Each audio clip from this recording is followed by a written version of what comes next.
Weeks ago, a source told PNC that the investigation into a one-to-one AIDS treatment of a SPED student was done, and the parents were disputing the findings.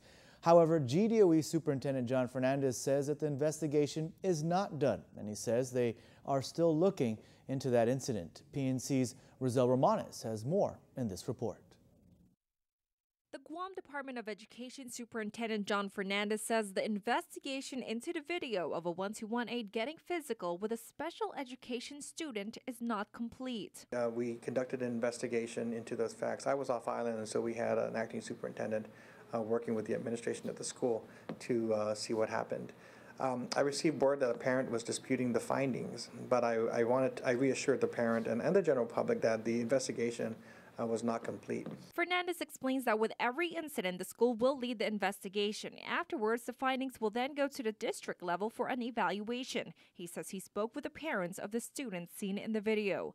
2 weeks ago, PNC received a copy of the findings showing the school had found no wrongdoing on the part of the aide. The documents also indicate that all statements support the aide's statements regarding his actions toward the student, and that the only wrongdoing on the aide's part was using his personal phone during work hours.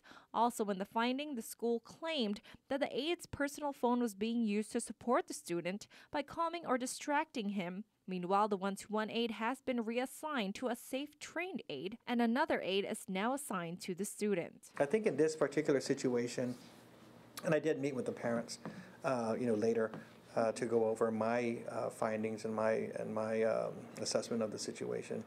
I think the issue for them was just to really assure them that, any shortcomings that we find, we will address. Just last week, Senator and former GDOE Superintendent Narissa Underwood held a roundtable discussion, not only to make sure that there are certain policies in place to protect the island students, but also to assure parents that their children are protected in school. At the discussion, these questions stood out the most. How does GDOE keep our students safe and ensure the schools are conducive to learning?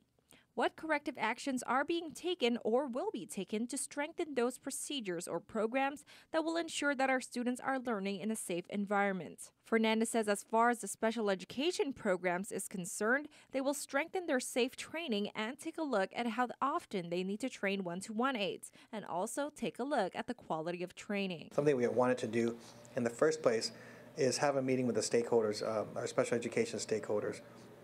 So sometime between the middle of December to early January, we're going to schedule a meeting to make sure that we hear all of these issues and concerns that are out there. So, I am in constant communication with some of these advocates, but I think it's important at this stage to make sure that they understand what we're doing to address the roundtable concerns. Rizal Romanes, PNC News. And GDOE says the Office of Special Education Programs Monitoring and State Improvement Planning Division, the National Technical Assistance Center, and the University of Guam Cedars are facilitating a week-long training event for teams from American Samoa, the CNMI, the FSM, Guam, the Marshall Islands, and Palau. For more information, contact Ms. June De Leon Guerrero from UOG Cedars at 735-2481.